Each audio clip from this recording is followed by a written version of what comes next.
अस्सलाम वालेकुम, कैसे हैं व्यूअर्स। आज ही हमारी गंदम की थ्रेशर लगी हुई है। तो माशाल्लाह इस स्टेज के ऊपर जो दाने की क्वालिटी आ रही है वो बहुत ही अच्छी दाने की क्वालिटी आ रही है। बहुत क्लियर रिज़ल्ट आ रहा है। मैंने के दाने का जो साइज़ है, शेप है, बहुत खूबसूरत नज़र आ रही है, क्योंकि इसके ऊपर हमने पोटाश का इस्तेमाल किया था।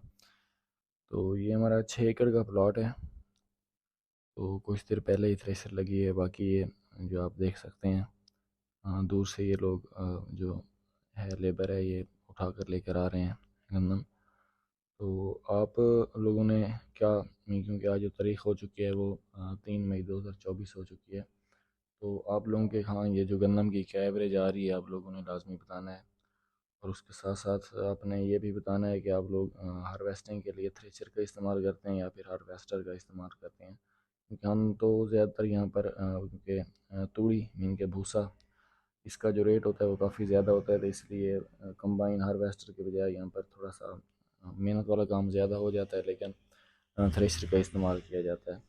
तो अब इसके बाद मेरा जो इरादा है, ये 6 एकड़ का जो प्लाट है, हम यहाँ पर तिल्ली काश्त करने लगे हैं, क्योंकि ज़मीन हमारी अच्छी है। सिर्फ 1.5 एकड़ थोड़ा सा रेतली ज़मीन है, वहाँ पर हम TI 6 का मीन के लगाएंगे। बाकी जो मैं चाह रहा हूँ, यहाँ पर जो हमारे पास 4.5 एकड़ है, वहाँ पर TS 5 का इस्तेमाल करेंगे।